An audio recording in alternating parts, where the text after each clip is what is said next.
It's a pleasure to be here. All the respects to my colleagues, particularly Professor Swai, from whom I am learning Dharma Shastra. It's a privilege. And of course, all the students who are present here. I'll begin with you. Right? I still have a book which was given to me by my teacher when I was a student of your age. And that book is on the net. And the title is The Tyranny of Words, if you have not seen it before. Written by Stuart Chase and sometime in the 1930s. I have been a student of political science. So when my professor gave me a book on English language, I was surprised. So he said, if you read this, you will better understand political science. And I'm a little hesitant, but I wanted to suggest that probably law can also be better understood if we have a feel of what language means and stands for in our tradition.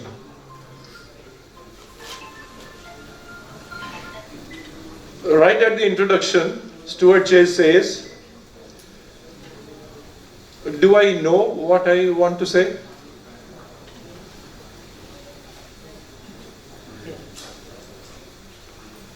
And am I using words to convey what I say? And does the audience have the same concept of those words which I have? And can they derive the same meaning which I am trying to convey? And he finally concludes, it's not so simple. And bulk of the problems, he said, relating to education and studies, stems from language. We mean something else, speak something else, gets conveyed something else, and is understood in a very different way. What's more important is the examples that he gave, and the examples were the subjects of philosophy, the subject of political science, and subject of law. That's where most misinterpretation takes place. This is the time when a lot of other people, including nuclear physicists, were saying the same thing. Reality is not what it seems. Even today people are saying that. In our own tradition, Rabindranath Tagore was saying that around the same time. Aurobindo Ghosh. And much before this, actually, Swami Vivekananda said the same thing in late 90s. He was looking at the concept of identity of matter and energy already in 1895. And he was speaking to scientists in the US, how soon will you be able to prove this? He had the idea from Vedanta, from Upanishad, from Ved, because it's there. And it was proved in next 10 years when theory of relativity came. And then quantum physics, which settled the issue forever. Matter is energy, energy is matter. Now, what does this have to do with language or law? What science found in the first half of 20th century, Bhartrihari, an Indian linguist, had said 1500 years ago in Vakyabhadya. Almost the same thing, word by word, if you read Stuart Chase, it's there in Vakyabhadya. Words mean different things at different times and places. And before Vakyapadya, another 1,000 years, Panini and Patanjali had also said the same thing, that words mean both the concrete and the ideal or the idea. And when it means the concrete and when the idea depends on the context. And even before these people, another 1,500 years back, Rig Veda is already saying the same thing.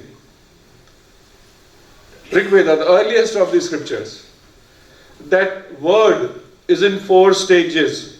Most of the people, like me, are aware only of the 4th. 3 have to be imagined.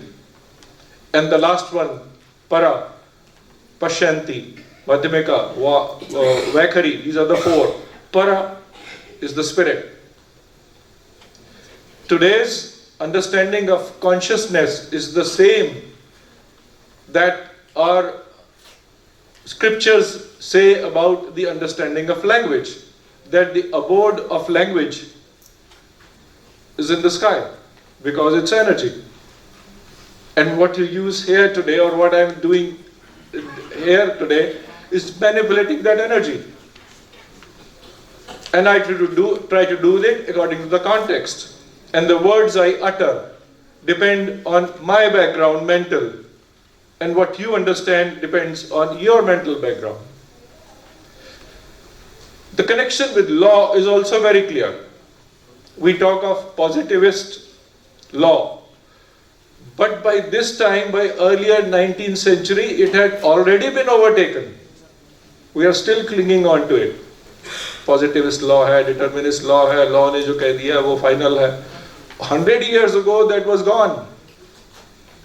Because after theory of relativity came, it was clear that no word is deterministic. It means so many things. And nothing that we see is deterministic, because it can also mean so many things at different times. So there is uncertainty. One need not, get worried about it. It's inherent in reality. The reality is dynamic. It is multifaceted. It changes. It is emergent. Every moment, new energy is emerging. So even in the early 20th century, 100 years after these things came to be, then we already have the concepts of legal realism, legal pluralism, and now in the 21st century we have, or maybe the late 20th century, we have the concept of legal culture. What legal culture theory says is that law is embedded in a culture. Then if a law from one society is transplanted to another, it's not going to work. The objective will not be realized. The reality will not be understood. And the rectification will not be done. Because the whole concept is foreign, transplant for most people. That is the reality in India. Not in Delhi. And maybe not in Varanasi also, but Varanasi and Delhi are not India. And that is one reason I suspect that you often see people who have been convicted and also have been to prison. When they come out, they are welcomed with garlands.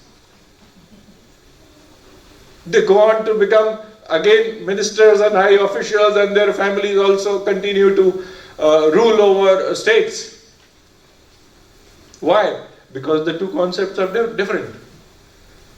अगर 10,000 करोड़ रुपए का चारा घोटाला हो गया, तो positivist law में और इंडियन पीनल कोड के हिसाब से आपने 10 साल लगा दिए उसको प्रूव करने में, और एस्टेब्लिश्ड है, और उसका जो पनिशमेंट है वो 10 years या 15 years है, fine.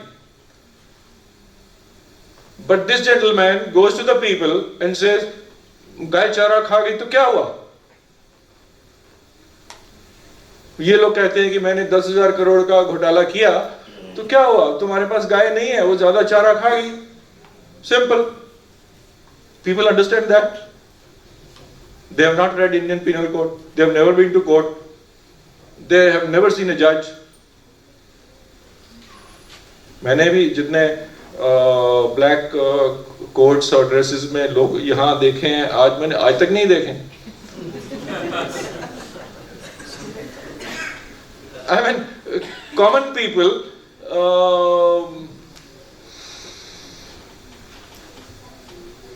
around 90% of the people, if I make a rough, guess, do not know about criminal law or crime. They haven't seen a crime being committed anywhere till very late. जब भी ये झगड़े या murder या किसी चीज की बात आती थी, चोरी की भी बात आती थी, तो ना कभी सुना होता था, ना कभी देखा होता था, सिर्फ टीवी या न्यूज़पेपर में पता लगता था. Even now, all these heinous crimes, I mean, nowhere in our community in which we live, the colleges, universities, we don't see that. So this is the positivist concept of law that has been already challenged, and the objective of this presentation is to use the Vedic tradition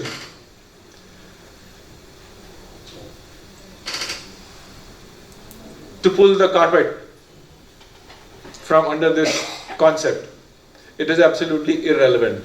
It needs to change, but yes, since it is there in the statute, so probably we will have to take the way of interpretation. So now I come to the, ये मैंने vision in long darkness इसलिए लिखा. There is a book by Vasudev Sharan Agrawal, and that is only, the whole book is on only one sukt of Rigved, entire book, and it's on the net. वो publication पता नहीं क्यों उसका खत्म हो गया. It's not on the net. Just go ahead and read it. Initially you will find it a little difficult, but then at the very beginning he says, these are the 1, 2, 3, 4, 5, 6, 10 principles that I derive from Vedas, and these are there in this sukt. The language used is symbolic, the language of nature, of trees, of rivers, of clouds, mountains. But the words used have to be interpreted in this way, and if you interpret in this way in Indian tradition, then this is what it means. और उसमें बहुत fundamental basic चीजें जो वेदांत की हैं, उपनिषद की हैं, वो उन्हीं 10 principles में हैं. So just have a look. I mean, it's not going to take long. Just take it out from the net and maybe save it and try to read it. So the word used here is vision in long darkness. Actually what it means is vision of hidden dimensions of reality. There is so much you can't see. But with the third eye, as they say, with the darshan, with closed eyes, you can have an idea what this reality is at the infinite level and at the infinitesimal level also. Sukshma or sthul, दोनों, भाषा और कानून दोनों की पहुंच से बाहर हैं. Mind operates at the level of consciousness, at the level of energy. What is really in the mind of a judge or the criminal, nobody will ever know. अब जितने भी टेस्ट कर लीजिए, जो भी कर लीजिए, what actually, because if you look at neuroscience and the advances that it has made, the whole brain and thinking is so complex that it is just impossible to make sense of what is in there. You can make sense only when action takes place, when interaction takes place. What actually goes on here, or probably even the person whose mind it is, even he or she does not know. There are billions of neutrons interacting with each other. और उसमें खाली electric currents हैं जैसे mobile में होते हैं, कोई message नहीं है, लेकिन वो मैसेज की शेप तब लेता है when we interact. So it is emergent, it is uncertain. Another example I will give you, and then I'll come to a case. Yes, I was expecting that. Thank you. But this was the essence, and I will continue with the case, which shows what I wanted to say. Actually, I was looking for a case, और वो इतने cases होते हैं वो देखना बहुत मुश्किल हो जाता है, लेकिन 2 जनवरी को एक judgment आया सुप्रीम कोर्ट का on the demonetization case. The moment I read, I could make out there is something for me to go into the details, so I read the entire 288 page judgment. वो तो मैं यहाँ नहीं पढ़ूंगा, लेकिन 288 में से 28 words तो मेरे पास हैं. लेकिन what is more important is कि उस judgment में जो dozens of more than 50 Supreme Court और High Court judgments दी हुई हैं, वो और ज़्यादा डिटेल बताती हैं how legal interpretation is what matters. Whatever the advocates here and there might say, what the judge is going to decide, probably even the judge does not know. Even at the moment of making a decision, there is a very good book, I'm forgetting the name, How Do Judges Judge? और उसमें जब ये quantum implication लगाया जाता है, उस point of view से study किया जाता है, तो it is impossible because there is a deadline. He has to give a judgment. He keeps brooding over it, thinking over it. Both the sides have made their presentation. It's very very difficult. जो easy cases होंगे कि traffic violation हुई है नहीं हुई है, that's easy one. But जहाँ पे एविडेंस डाउटफुल है, जहाँ पे जो केस बहुत सीरियस है, जहाँ पे जो उसकी पनिशमेंट है वो बहुत हैवी है, वहां पर he will be in two minds till the last day. And what makes the judgment? It's the context, it's not the words. जो भी किसी ने कहा वो किस कॉन्टेक्स्ट में कहा. So I will read just a few lines from this. Not more than 2 minutes on this, and then I'll conclude. And you will be surprised, I was also surprised. This is a Supreme Court judgment. In the context, recommendation word मैंने भी बहुत use किया, आपने भी किया होगा. Recommendation professor से सबसे ली होंगी. हम लोगों ने जो retire हो गए, हम देते हैं recommendation, so we know what is recommendation. But this is the judgment, the majority decision is saying, in the context in which it is used, the word recommendation would mean a consultative process. Wow, fantastic. मैंने आज तक मतलब ये मतलब नहीं कभी सुना था. Recommendation का मतलब है consultative process. With whom? When? Who consults whom? No, we give recommendation. We don't consult people. You take recommendation, ask from your head of department or whoever, an advocate or a judge, sir, please give me a recommendation. He does not discuss that. And conscious, effective, meaningful and purposeful consultation represents the essence of recommendation. Now, ये word इसलिए use किया गया क्योंकि वो जो RBI Act है, उसमें ये लिखा हुआ है, you must be all aware that the decision on demonetization can be taken by the government of India on the recommendation of the RBI board. और RBI board ने recommendation दी नहीं थी पहले, बल्कि गवर्नमेंट ने उसके ऊपर विचार विमर्श करके RBI बोर्ड को बोला था कि तुम रिकमेंडेशन दो और हम इसके ऊपर डिसीजन दे देंगे. डिसीजन गवर्नमेंट ने लेना था. Now look at the minority. वो करीब 200 पेज तो उस पे मेजॉरिटी के हैं, लेकिन जो ये माइनॉरिटी का एक जो जज है, उन्होंने भी उतने ही केसेस कोट किए हुए अपने सपोर्ट में. और अगर खाली आप उन्हीं की इंटरप्रिटेशन पढ़ोगे तो वो ठीक है बिल्कुल. Look at what she is saying. When law is clear, that is what you believe. I don't. When law is clear, plain or ambiguous, and it is reasonably susceptible to only one meaning. When शुरू में लिखा, ठीक है? The court is bound to give effect to that meaning and admit only one meaning, and no question of construction of a statute arises. 4 people say, no, what is she saying? This is wrong. But apparently, कोई भी पढ़ेगा तो बोलेगा तो ठीक तो कह रही है, क्या गलत है इसके अंदर? यही तो है लॉ, यही तो आप कर रहे हो. The measure was regarded. Now look at how she ends, and she still doesn't agree. She has already read the majority judgment. This is written after that. The measure, that means the decision demonetization, was regarded as unlawful only as a purely legalistic analysis. Who goes for legalistic analysis these days? But she says, so she said, I'm not concerned. about the object of demonetization, whether it is socially good or bad. I know it is very good. She says that. But legally constructed, what you have done is wrong. So the majority judgment is no. The decision cannot be based on just legal construction. And there are whole lot of, आप इसको judgment पढ़ेंगे तो आपको supreme court के और दूसरे courts के कितने decisions मिल जाएंगे, वो इस चीज को elaborate करेंगे कि context is more important. When, what, where, that is always important. Plus the mind of the judge.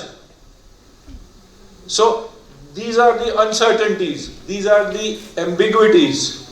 And that is why I said decision is emergent. I personally know of cases in the university, and you must be also aware, कि आप पूरी judgement पढ़ें तो and तक ये आ रहा है कि इसके ऊपर तो ये जो accused है वो स्कॉट फ्री हो जाएगा, फ्रीडम हो जाएगा, और लास्ट पैरा में he is convicted.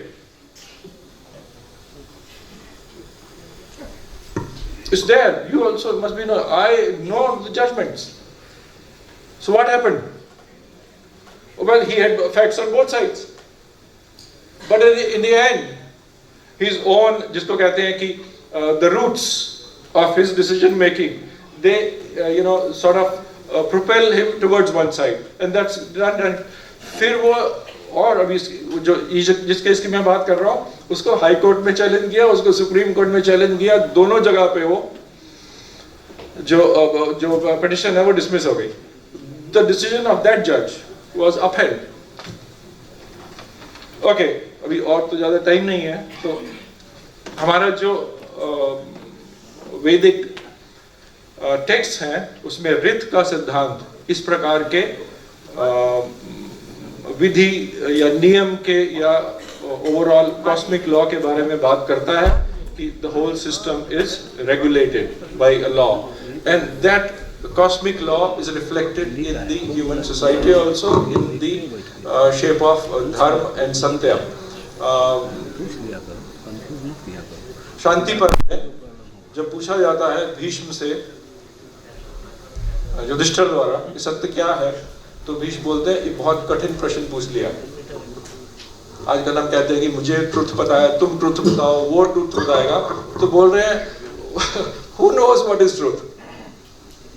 It will always be contextual, and he says that it is depending on the situation, but there is a lesson there. He says whatever upholds humanity, that is the truth. और अगर humanity को preserve करने के लिए, uphold करने के लिए जो factually incorrect statement भी देनी पड़े, तो that is truth. And he gives examples there. So I'll end and just conclude with the last para. The Vedic tradition, and all these texts are in that tradition, show us the value of thinking about law in close connection to both religion and life of common people. Wherever religion is there, obviously. जहाँ पे अगर कोई communist state है और religion नहीं है, तो fine, it's their problem. But in a country where 80% or 90% of the people live by religion, हर सड़क के ऊपर, हर एक गली मोहल्ले के अंदर एक मंदिर है या मस्जिद है या कुछ और धार्मिक संस्था है या गुरुद्वारा है. How can you say that my law will not take note of religion? Try and give a decision against the religion. It cannot be implemented. But yes, you have to find a middle way. You cannot also completely agree with whatever people are saying in the name of religion. Again, the same, the golden rule yahi hai. Does it serve the humanity? Does it serve the larger good of the people, of the society? If one person or one, whatever, saint or sage or Maulavi or priest gives an interpretation of law, कि ये religion है, मैं ये समझता हूँ ये है, but it harms most of the society, then yes, the court will go ahead and strike it down. But if something has been done to the benefit of the society, then yeah, it's very difficult. You can't do it. It reminds us that legal processes and institutions are not the exclusive province of state and legislature. Law is not restricted to state and legislature. That is what most of the people believe in, faith in. They have not seen the state or the legislature, but they have the law, their own law. and should function in close touch with the most ordinary of human context. Every day, law should be there, and it is there. Law enables human advancement. That is the crux of the difference between the two concepts of law. Law enables human advancement as much as it constrains human follies. Follies must be restricted, but at the same time, potentialities, the ambitions, the spiritual urge must be fulfilled, and that is what our dharma and rhythm and satya concept uphold. Thank you.